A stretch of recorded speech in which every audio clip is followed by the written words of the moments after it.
is a monk is the panchanga vipahino hoti. A monk has abandoned the 5 factors. So this is the first Ariyavasa. I repeat what the Buddha said. Monks, in this Buddha Sasana or in this dispensation, a monk or bhikkhu has abandoned the 5 factors. So this is the first Ariyavasa. Thì khởi đầu cái bài kinh, Đức Phật Ngài gọi các tỳ khưu, thì Ngài nói rằng trong tiếng Pali là Bhikkhawe Bhikkhu, có nghĩa rằng là này chư tỳ khưu, thì Ngài gọi các chư tỳ khưu. Và Ngài nói rằng trong giáo pháp này thì một cái vị tỳ khưu đã loại bỏ được 5 cái triền cái, thì vị tỳ khưu đó có được cái trú xứ đầu tiên của một bậc thánh.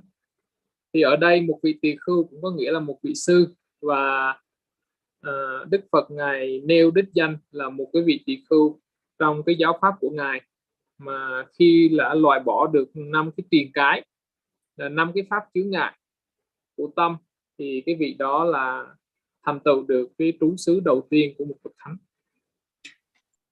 So the first feature or the first factor of the Ariyavasa is to abandon the 5 factors. So we are yet unknown what are the 5 factors and how to abandon it. So we will explain that. So at this moment, you all just must remember or understand that to dwell in the Ariyavasa have to abandon the 5 factors. Thì cái trú xứ đầu tiên được Đức Phật nhắc đến, đó là một cái vị tỳ khưu hay là một người phải loại bỏ được 5 cái triền cái trong tâm của mình. Thì ở đây có những cái quý vị có thể đã biết 5 triền cái là gì, cũng có thể có những cái quý vị mà chưa có biết 5 triền cái là gì. Thì ở đây đầu tiên chúng ta chỉ cần ghi nhớ rằng là cái trú xứ đầu tiên của một bậc thánh đó là phải loại trừ được 5 cái yếu tố. The second is Chalanga Samannagato. Chalanga Samannagato. A monk is endowed with 6 factors. I repeat, a monk is endowed with 6 factors. This is the second Ariyavasa. Thì cái trú xứ thứ hai được Đức Phật nhắc đến đó là một cái vị tỳ khưu phải hộ trì được 6 yếu tố. Thì quý vị đầu tiên quý vị nhớ cái này, đó là cái thứ nhất đó là một vị phải loại trừ được 5 yếu tố, và trú xứ thứ hai đó là một vị tỳ khưu phải hộ trì được 6 yếu tố. The third one is Ekarakho, has one protection. Has one protection. This is the third Ariyavasa. Và trú xứ thứ ba được Đức Phật nhắc đến đó là một cái người phải bảo vệ được một cái yếu tố. So at this moment, the listeners or the audience may wondering, oh, what are the 6 factors? What is the one protection? You may be wondering. So we will elaborate one by one. So it keeps interesting that when we say there are the 6 factors to be endowed, there are one protection, there are the 5 factors to abandon. So Buddha himself just put the headlines first And then after he elaborate. So that is also why I am also just saying the headline of the Ariyavasa, the features of the Ariyavasa. Thì ngài thiền sư đã nói qua, đó là cái trú xứ đầu tiên thì Đức Phật ngài nói là phải loại trừ được 5 cái tiền cái. Cái trú xứ thứ hai là một cái người phải hộ trì được 6 cái yếu tố, và trú xứ thứ ba là một người phải bảo vệ được một cái yếu tố. Vậy thì quý vị ở đây có thể thắc mắc là không biết là 5 cái tiền cái là gì, hay là hộ trì 6 cái yếu tố đó là gì, hay là bảo vệ một cái yếu tố đó là yếu tố nào. Thì ở đây trong cái bài kinh này, Đức Phật ngài nêu ra những cái yếu tố chính ở đầu cái bài kinh cho người nghe. Thì ở đây ngài thiền sư cũng bắt đầu cái bài giảng của ngài bằng cách là nêu ra những cái yếu tố chính như vậy. Thì lần lượt ngài sẽ giải thích là 5 cái tiền cái là gì, hộ trì 6 yếu tố là gì, và bảo vệ một cái yếu tố là gì. The fourth one is a monk has 4 supports.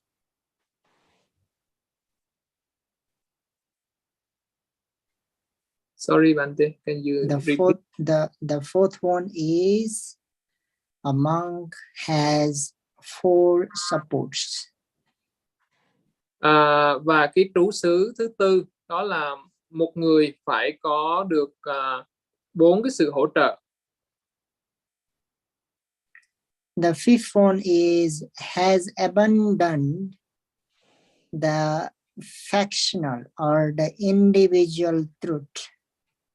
Individual truths or the factional truths. Cái trú xứ thứ năm thì một người phải loại trừ được những cái sự thật cá nhân. The sixth one is has thoroughly and completely given up all the searchings. Và cái trú xứ thứ 6 đó là một người phải đoạn tận tất cả những cái tầm cầu, những cái ao ước. The seventh one is has unpolluted thoughts, or thinking and thoughts, has unpolluted thoughts.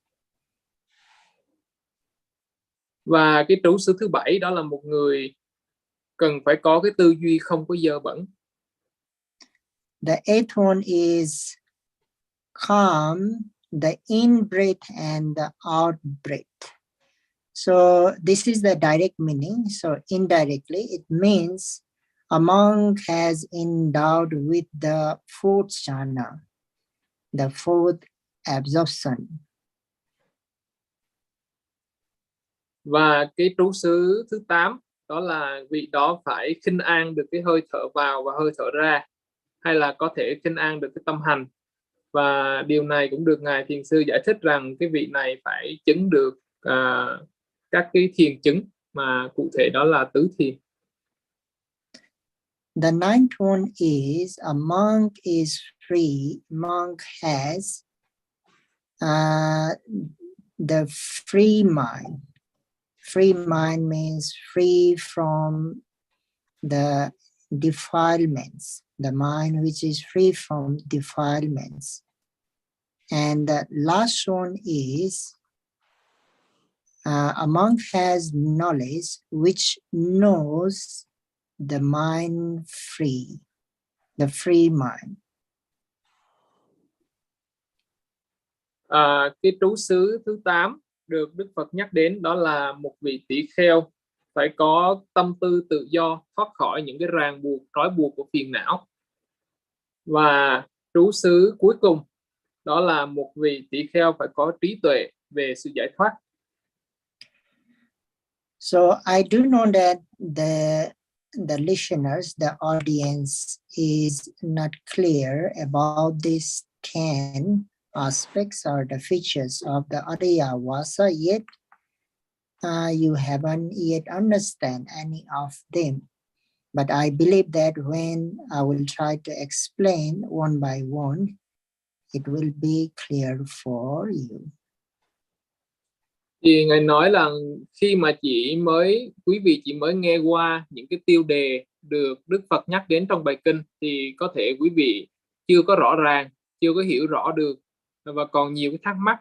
Nhưng mà ngài tin rằng là khi mà ngài đã giải thích rõ từng cái yếu tố, từng cái trú xứ của bậc thánh thì quý vị sẽ hiểu một cách rõ ràng. Okay, then we move on to explain. So before explaining these 10 features of the Ariyavasa, we have to just first need to take a view how the Buddha is started. How the Buddha is started is either bhikkhu, bhikkhu, means he addressed bhikkhu as monks, and again he said a monk has abundant, a monk has endowed, a monk has unpolluted mind. In this way, Buddha used bhikkhu, the word bhikkhu. So we have to take a look in this word bhikkhu first. Thì trước khi ngài thiền sư đi vào giải thích rõ chi tiết từng cái yếu tố hay là từng cái trú xứ của bậc thánh thì chúng ta sẽ tìm hiểu. Khởi đầu cái bài kinh thì Đức Phật dùng cái thuật ngữ Pali là bhikkhu, bhikkhu để gọi các cái vị đệ tử của mình. Thì chúng ta sẽ tìm hiểu cái thuật ngữ đó như thế nào. So we may have question, we may be wondering whether this sutta, discourse is only delivered for the monks, whether it is not related with the lay people or the lay devotees, because Buddha address only bhikkhu, bhikkhu. He addressed as monk also, and he said a monk.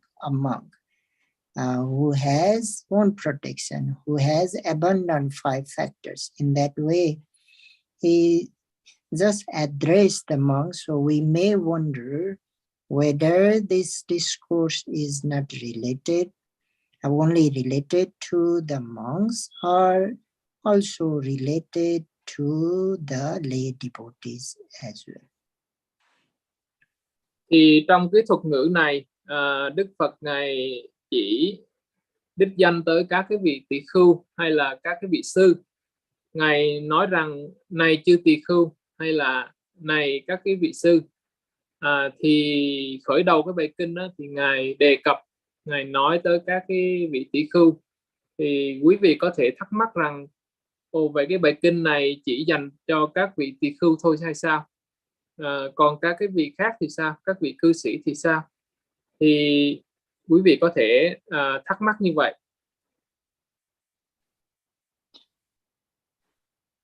To clear this, we have to understand the meaning of the bhikkhu. So there are 2 kinds of bhikkhu. One is the Vinaya bhikkhu, and the second is the Suttanta bhikkhu. The Vinaya bhikkhu is the monk who has ordained according to the Vinaya procedure. According to the Vinaya procedure.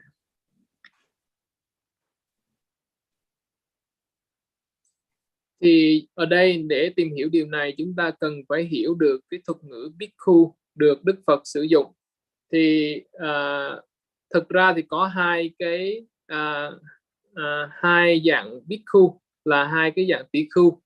Thứ nhất là dạng tỳ khưu theo cái tạng luật gọi là Vinaya bhikkhu, và thứ hai là một vị tỳ khưu theo tạng kinh là Suttanta bhikkhu. Thì một cái vị tỳ khưu theo tạng luật được gọi là một cái vị sư. Chúng ta có thể thấy là những cái vị được xuất gia, đắp y, cạo đầu, và cái cái vị đó được cái hành lễ xuất gia đúng theo cái tạng luật, thì cái vị đó được gọi là một cái vị tỳ khưu theo tạng luật. So according to the Suttanta Bhikkhu is, so in order to understand the Suttanta Bhikkhu, we have to give the definition. We have to take a look at the definition of the Bhikkhu. So what is the meaning of the Bhikkhu? The first meaning of the Bhikkhu is, I will recite Pali, Sansare Payang Ikhatiti Bhikkhu, means the one who can see the danger, in the samsara, the cycle of the rebirth, cycle of the existence. I repeat, the meaning of the Bhikkhu is the one who can see, or who is capable to see the danger or the insecurity on the cycle of the existence or cycle of the birth samsara. Thì ngài giảng rằng một vị tỷ khưu theo tạng kinh thì như thế nào, được gọi là một vị tỷ khưu theo tạng kinh, thì có rất là nhiều cái ý nghĩa. Ý nghĩa đầu tiên ngài nhắc đến đó là một người thấy được cái sự đáng sợ, sự nguy hiểm của vòng luân hồi, là vòng sinh tử tái sanh trong cái vòng luân hồi triền miên bất tận. Thì một cái vị khi thấy được cái sự nguy hiểm như vậy thì được gọi là một vị tỷ khưu. So whenever we say samsara, generally we understand it is the cycle of the existence, or born and dying, the continuous flow of burning and dying. That is one samsara. The another one is the continuous, the flow of physicalities and the mentalities, nama and rupa. The continuous arising and the passing away of rising and the physicalities and the mentalities is actually the samsara. So that's why Bhikkhu means he or she who can see, or who is capable to see the danger or insecurity in that samsara. Thì cái vòng tái sanh luân hồi ở đây là gì? Thì một cái chúng sanh liên tục sanh ra rồi chết đi, rồi lại tái sanh, rồi lại phải chết đi, và phải liên tục như vậy, không có ngừng nghỉ trong cái vòng chảy luân hồi, liên tục như một cái dòng chảy. Và nó còn là một cái dòng chảy của tâm và vật chất. Tâm và vật chất của một chúng sanh liên tục sanh diệt như một dòng chảy, không có khoảng hở. Và khi một người thấy được cái sự sanh diệt này, thấy được cái dòng chảy tâm và vật chất liên tục sanh diệt, thì vị này thấy được cái sự nguy hiểm, cái sự đáng sợ của vòng luân hồi, thì vị này cũng được gọi là một vị tỷ khưu. So a yogi or the meditators, a meditator who practice the meditation, by practicing meditation, he or she comes to realize, or he or she discerns the insecurity, the danger, the sufferings of the continuous arising and the passing away of the nama and the rupa. So that is what the bhikkhu who can see the insecurity, danger, or dreadfulness of the sansara. Thì khi một vị hành giả hành thiền và vị này khám phá ra được cái bản chất thật sự của thân và tâm của mình, vị này thấy được cái sự sanh diệt một cách nhanh chóng của các cái đối tượng thân và tâm, và do cái thấy được cái sự sanh diệt này thì vị này thấy được cái nguy hiểm và thấy được cái sự đau khổ của sự sanh diệt này.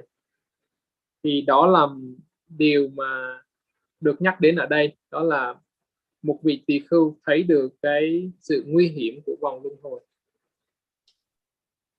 So that is why the listeners, the audience, you also can be a bhikkhu according to the Suttanta.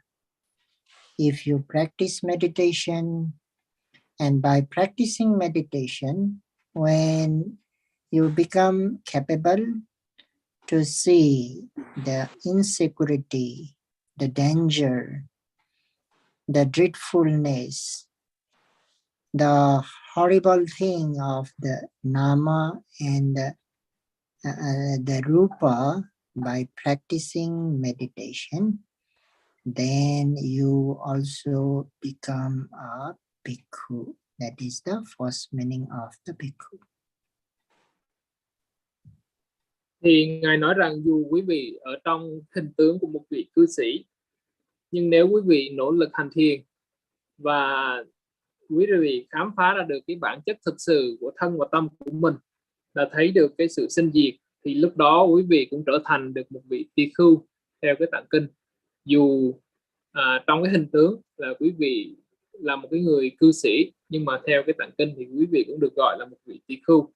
Bởi vì lúc này do khám phá ra được cái danh sắc của mình thì nó đầy những cái nguy hiểm, những cái bất toàn và đầy những cái đau khổ, và thân và tâm này cũng đầy những cái nguy hiểm, thì lúc đó quý vị được gọi là một vị tỳ khưu theo tạng kinh.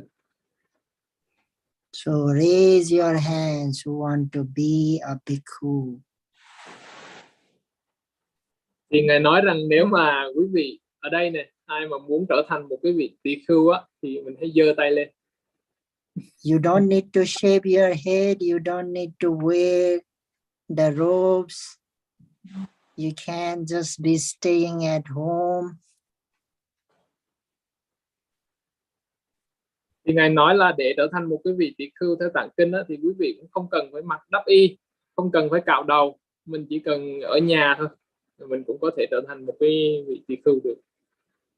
I'm sure that if I say you have to shave your heads, you have to wear the robes to be a monk or the bhikkhu, then you will say no. But I know that if I say that you don't need to shave your hair here and if you don't need to change your clothes, I know that you will agree.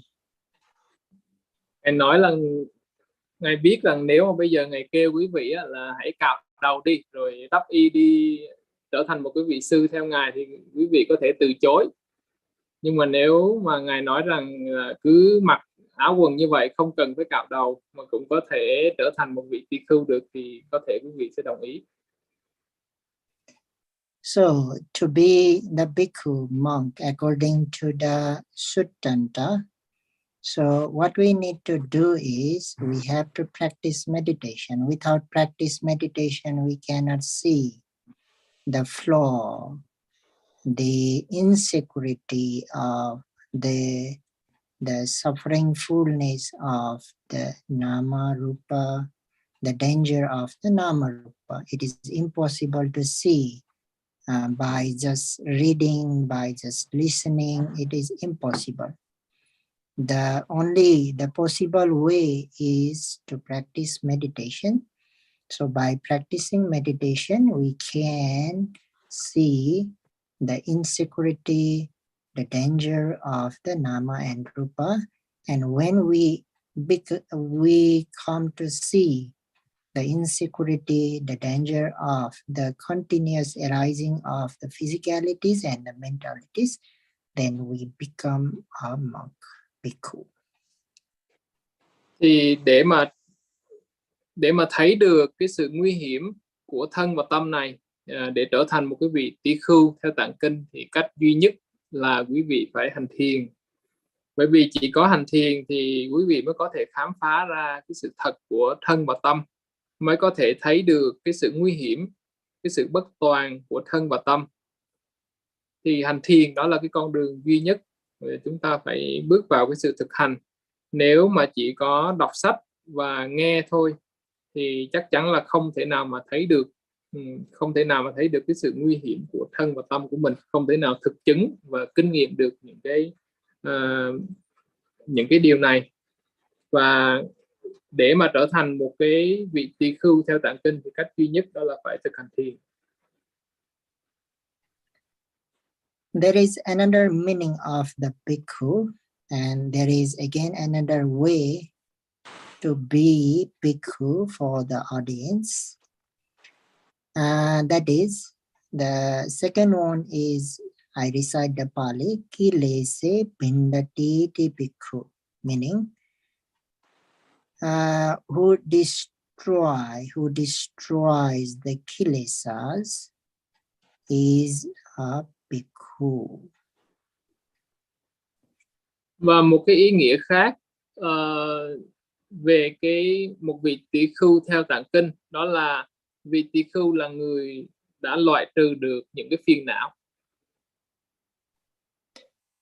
So whoever, anyone who is destroying the kilesas, who destroys the kilesas, defilements of the mind, is bhikkhu or monk.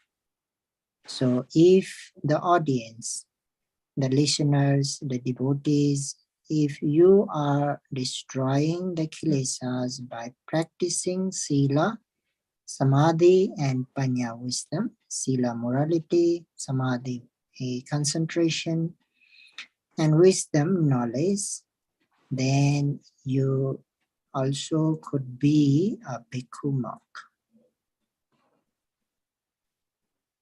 Thì khi mà quý vị loại trừ được những cái phiền não trong tâm thì quý vị có thể trở thành một cái vị tỷ khưu theo tạng kinh. Và nếu mà quý vị thực hành một cách đúng đắn theo cái con đường giới, định và tuệ thì quý vị sẽ loại trừ được những cái phiền não trong tâm và quý vị sẽ trở thành được một cái vị tỷ khưu theo tạng kinh. So we have three trainings to destroy the kilesas. The three trainings and the three types of kilesas. First training is the sila training, morality. If we practice sila, the morality, then we can destroy the transgressive kilesas. In Pali called Vitikama kilesa. This is the first kilesa. Vitikama kilesa means the kilesas which transgress by body and speech.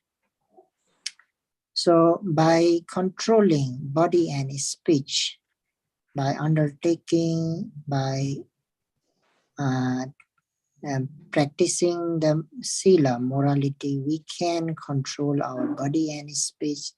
Hence, we can destroy the kilesas, transgressive kilesas.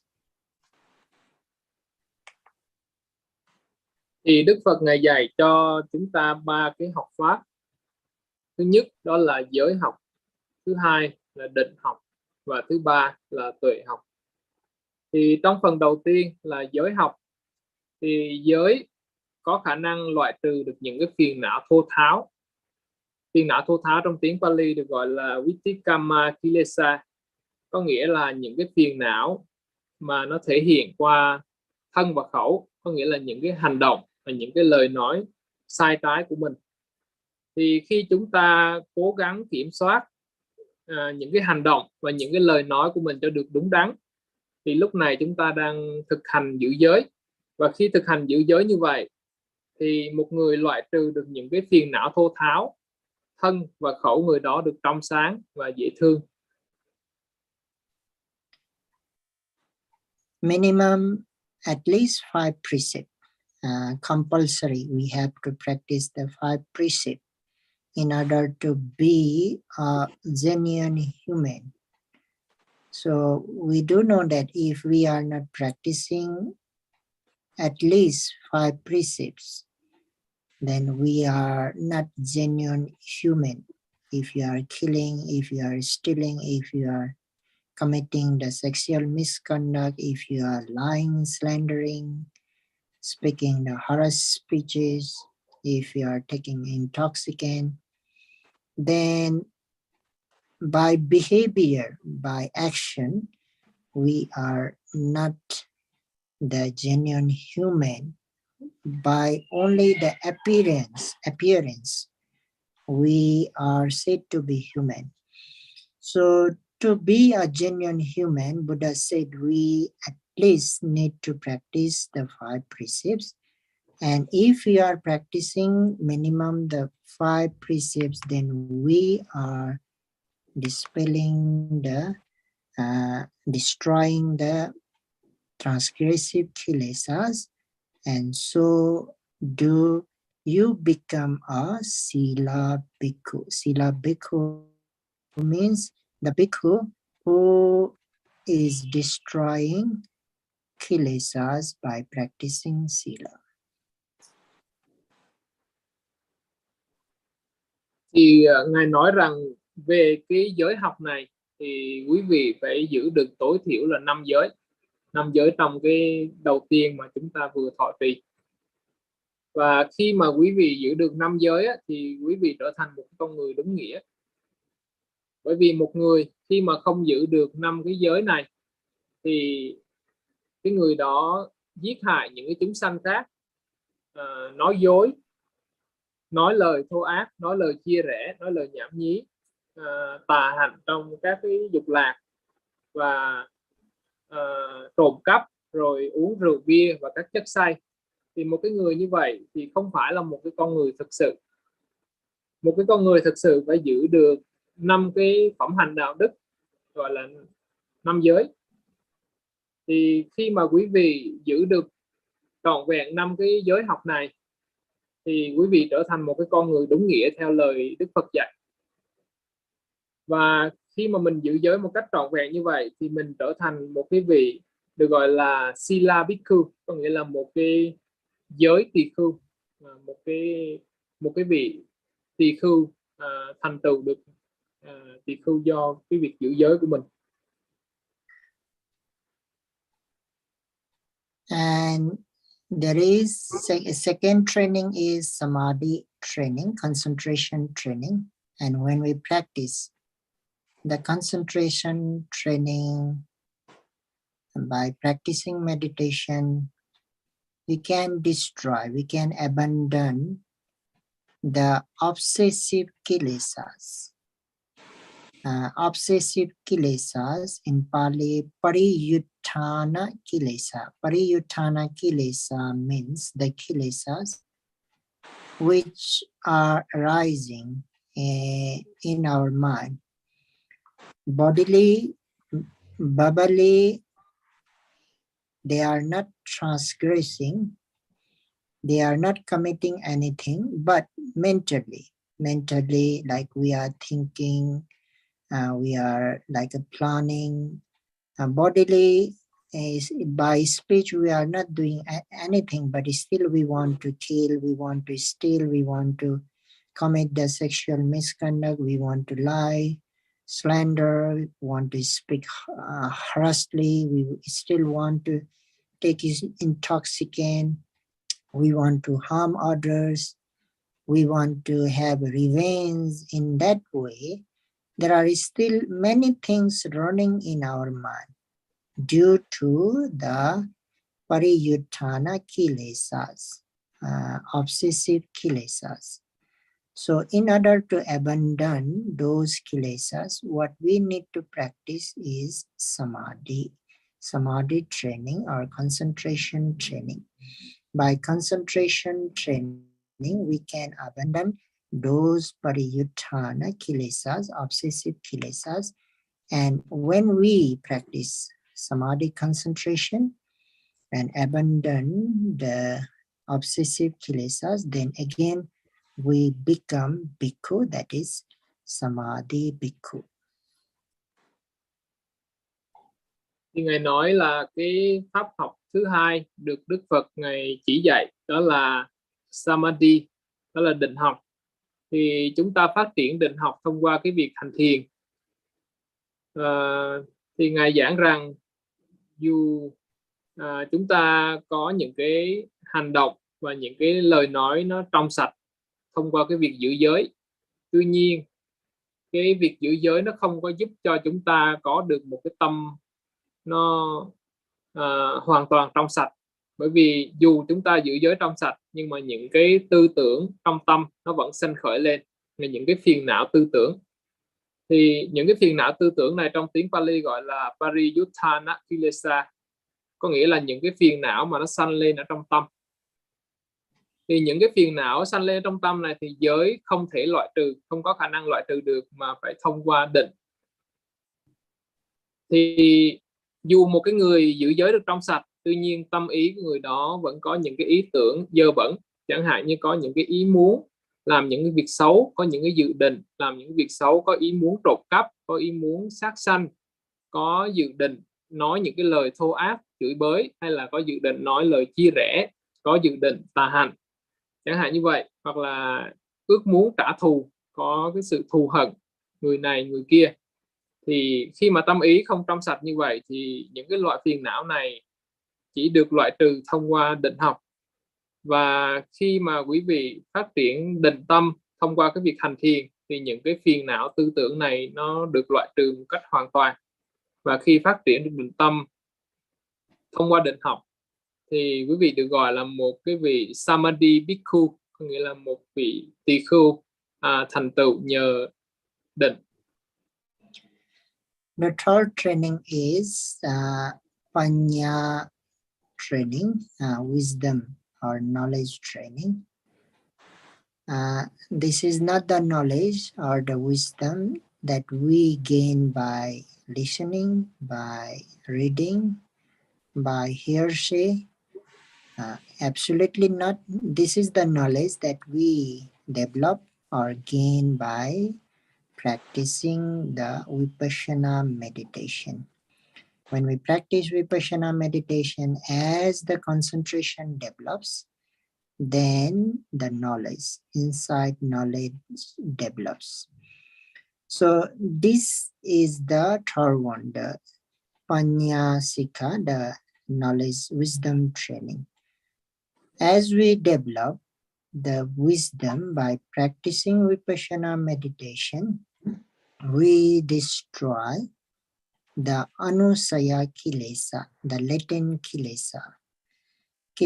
The latent kilesas or anusaya kilesas means the kilesas which have been lying down for many years, in numerous lives in our mind state, which we cannot see at this moment. But if the relevant cause strikes, then they arise. They arise in our mind and they transform sometimes to obsessive kilesas and may transform to the transgressive kilesas as well. So the latent kilesas are the kilesas which are lying down or sleeping. We can also say the sleeping kilesas. So in order to destroy these anusaya kilesas, what we need is wisdom. Sila, samadhi cannot do anything for this anusaya kilesa. We need wisdom. Vipassana panya is needed. So by practicing vipassana meditation, by developing concentration, and as fourth, when we develop the wisdom, then we destroy the anusaya kilesas, latent kilesas, and that what we become the Panya Bhikkhu. Ngài nói cái phần pháp học thứ ba, đó là tuệ học, được gọi là Panya. Thì tuệ học này quý vị không thể nào phát triển chỉ thông qua cái việc là nghe, đọc hay là suy tư, mà tuệ học này phát triển một cách đầy đủ thông qua việc hành thiền Vipassana, gọi là hành thiền minh sát. Và cái tuệ học này thì nó có cái công năng là loại trừ những cái phiền não ngủ ngầm. Thì trong tiếng Pali được gọi là Anusaya Kilesa, là những cái loại phiền não mà nó ẩn tàng ở trong tâm của mình, và nó tích qua rất là nhiều những cái năm tháng cũng như nhiều cái kiếp sống quá khứ. Và những cái phiền não này thì nó ngủ ngầm và chúng ta không thể nào thấy được, không thể nào phát hiện được. Tuy nhiên chỉ cần có đủ điều kiện thì nó ngay lập tức là nó sanh khởi và nó trở thành cái phiền não tư tưởng, và nó trở thành cái phiền não thô tháo qua thân và khẩu. Những cái phiền não ngủ ngầm này nó có sẵn ở trong tâm, mặc dù chúng ta không có biết cái sự hiện hữu của nó. Tuy nhiên khi mà những cái điều kiện bên ngoài nó hội đủ thì nó trở thành những cái phiền não tư tưởng, và nó trở thành những cái phiền não về thô tháo. Và để loại trừ những cái phiền não ngủ ngầm này thì cái cách duy nhất đó là chúng ta phải phát triển được trí tuệ minh sát. Bởi vì chỉ có trí tuệ minh sát nó mới có thể có công năng loại trừ những cái phiền não, những cái ô nhiễm ngủ ngầm này. Và những cái trí tuệ minh sát thì phát triển thông qua thiền Vipassana. Khi quý vị hành thiền Vipassana qua một khoảng thời gian và định tâm được phát triển, thì sau đó trí tuệ được phát triển, và khi trí tuệ sanh khởi thì nó loại trừ những cái phiền não ngủ ngầm. Thì lúc này quý vị được gọi là Panya Bhikkhu, là một cái vị tỳ khưu thành tựu nhờ trí tuệ. So this is the second meaning of the bhikkhu. Bhikkhu means one who destroys the kilesas by practicing sila, morality, samadhi, concentration, and panya, wisdom. So that's why whoever practice the sila, samadhi, and panya, he or she, not only he, I emphasize she even can be a bhikkhu because he or she is destroying the kilesas. This is the second meaning of the bhikkhu according to the Suttanta. Thì Ngài đã giảng xong cho quý vị nghe về cái ý nghĩa thứ hai của bhikkhu. Đó là một cái người nhờ thực hành được tam học, giới, định và tuệ mà loại trừ được những cái phiền não thô tháo, phiền não tư tưởng và phiền não ngủ ngầm. Thì vị này trở thành một cái vị tỳ khưu theo cái ý nghĩa thứ hai.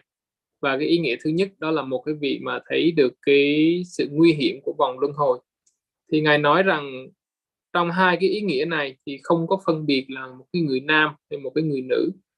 Dù người đó là người nam hay người nữ, nếu họ thực hành giới, định và tuệ thì họ cũng có thể trở thành một cái vị tỳ khưu theo ý nghĩa mà Tạng Kinh đã nêu ra.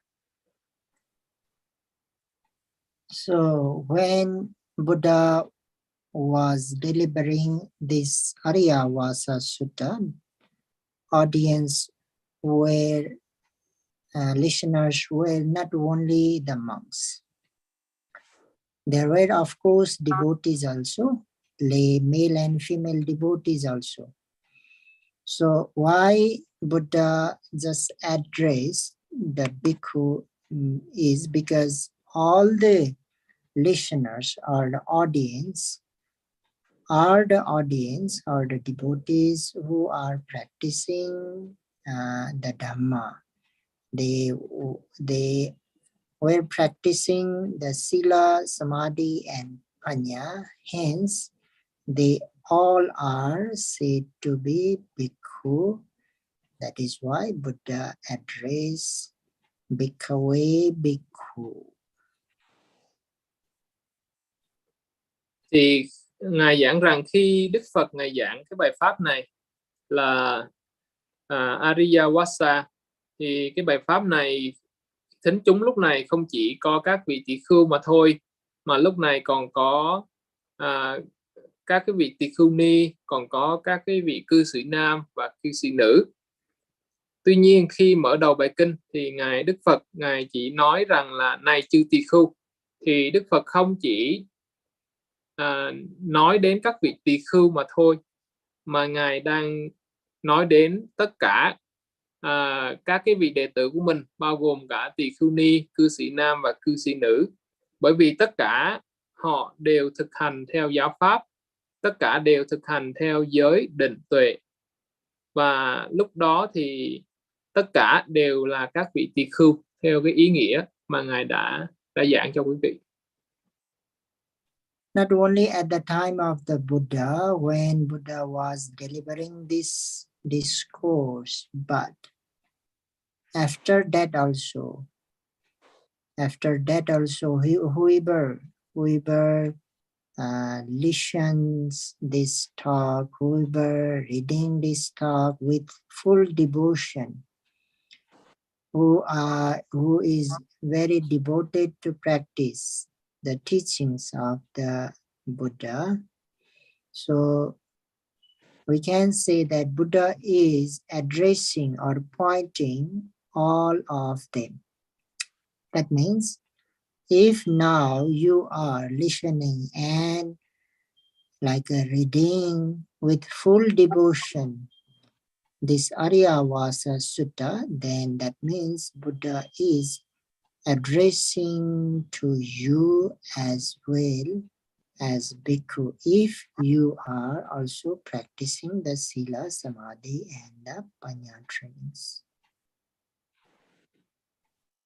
Thì Đức Phật Ngài không chỉ đề cập tới các cái vị đệ tử đang ngồi nghe trước mặt Ngài, mà Ngài còn biết rằng những cái bài kinh này sẽ được lưu truyền tới thế hệ mai sau, và sau này dù ai có nghe được hay là đọc được cái bài kinh này thì lúc đó cái người nghe hay người đọc đó cũng được Đức Phật đề cập đến, và Ngài đã đề cập đến tất cả các cái đệ tử, các cái hàng đệ tử của mình trong cái bài kinh này qua cái thuật ngữ là bhikkhu.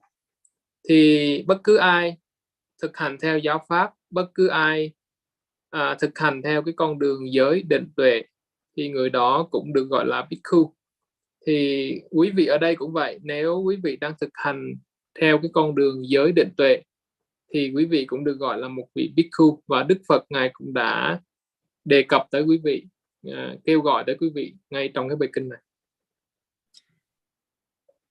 Patipannako hi devo va hotu manaso va bhikkhuti sanghang gasati. That is what the commentaries said, and the meaning of that sentence or sentence is anyone, whether he or she is human or celestial being, practicing, anyone who is practicing, he or she is bhikkhu. That is what the commentaries explain.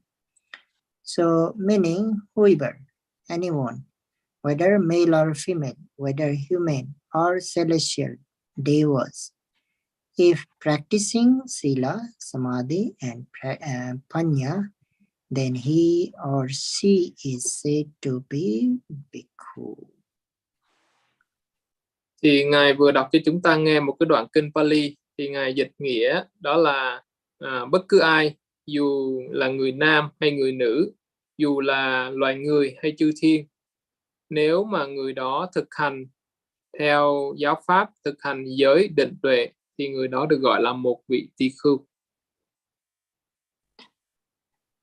So now it is quite clear that why Buddha addressed bhikkhave, either bhikkhave, bhikkhu, bhikkhus. A bhikkhu is has abandoned the 5 factors, a bhikkhu has won protection. So why Buddha addressed like that, it is now quite clear. So the conclusion is, if we are practicing Sila, Samadhi and Panya to destroy the kilesas, and if we are destroying the kilesas, then according to the Suttanta, we are also bhikkhus. Thì đến đây thì quý vị có thể đã hiểu được tại sao Đức Phật lại gọi là Bhikkhawe Bhikkhu. Ngài gọi là này chư tỳ khưu, mà Ngài không gọi là bởi vì khi mà Ngài gọi như vậy thì tất cả những cái vị đệ tử của Ngài đang thực hành giới định tuệ thì đều được bao hàm ở trong đó. Và Ngài nói rằng này chư tỳ khưu, các con phải loại trừ được 5 triền cái, đó là cái trú xứ đầu tiên, phải hộ trì được 6 cái yếu tố, đó là trú xứ thứ hai, phải bảo vệ được một yếu tố là trú xứ thứ ba. Thì Ngài giảng như vậy đến với chư tỳ khưu thì cũng bao hàm đến tất cả các cái vị đệ tử khác, bao gồm các tỳ khưu ni, cư sĩ nam, cư sĩ nữ và ngay cả chư thiên, đó là các cái vị đang thực hành theo giáo pháp của Ngài, theo giới định tuệ.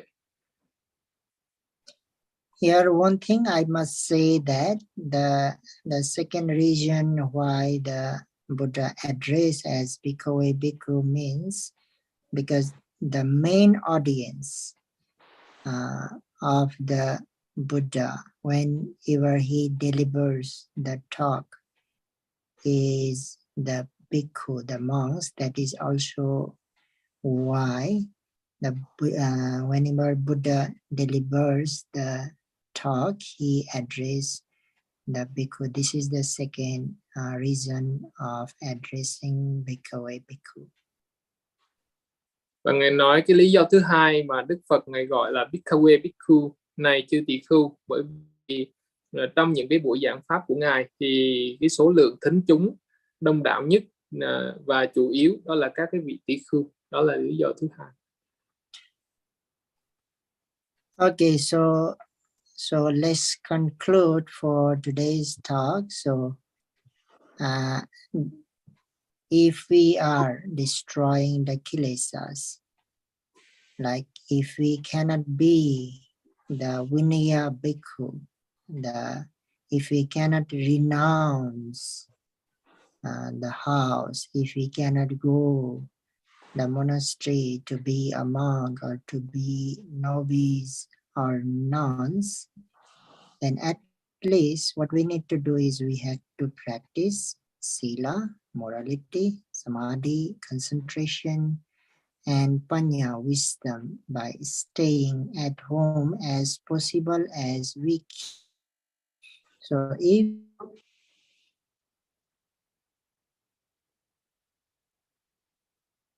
then according to the Suttanta, then we are being bhikkhus, and also we are destroying the kilesas. And that is the more important. Our main goal of practicing the Dhamma is to destroy the kilesas. So that is why may you all be able to practice sila, samadhi, panya, morality, concentration, and wisdom. And by practicing these 3 trainings, may you be able to destroy the relevant kilesas, Vitikama kilesas, Parivutthana kilesa, and Anusaya kilesas. And by destroying kilesas, may you able to be the bhikkhus also, and may you able to be free from the sufferings.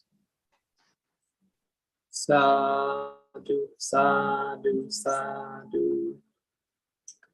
Thì Ngài nói rằng trong quý vị ở đây thì có thể có nhiều cái quý vị không thể đi đến thiền viện và xuất gia trở thành một cái vị sa di hay là một vị tỳ khưu hoặc là một cái vị tu nữ. Tuy nhiên quý vị có thể nỗ lực thực hành tại nhà, nỗ lực thực hành giới, thực hành định và thực hành tuệ đến cái khả năng có thể. Và lúc mà thực hành như vậy thì quý vị cũng có thể trở thành một cái vị tỷ khưu theo tạng kinh. Và hơn thế nữa là thông qua cái việc thực hành này, quý vị có thể loại trừ được những cái phiền não ở trong tâm. Đó chính là cái mục tiêu chính và mục tiêu quan trọng nhất. Đó là mình loại trừ được những cái phiền não, làm cho tâm chúng ta được trong sạch và an lạc.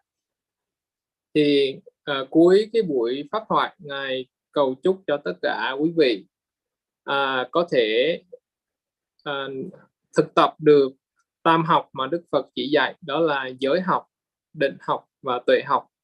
Thì thông qua cái việc thực hành tam học này, Ngài cầu chúc cho quý vị có thể loại trừ được 3 cái loại phiền não. Đó là đầu tiên là giới học sẽ loại trừ được những cái phiền não thô tháo qua thân và khẩu. Định học sẽ giúp cho quý vị loại trừ những cái phiền não tư tưởng ở trong tâm. Và tuệ học sẽ giúp cho quý vị loại trừ được những cái phiền não ngủ ngầm. Thì khi mà loại trừ được những cái phiền não như vậy thì Ngài cũng cầu mong là quý vị sẽ trở thành một cái vị tỷ khưu. Và hơn thế nữa, mục đích quan trọng nhất đó là quý vị sẽ được tự do thanh lọc khỏi tất cả những cái phiền não ở trong tâm. Sadhu. Thank you, Bante. Thank you so much, Bante. Xin mời tất cả quý vị cùng đảnh lễ Ngài.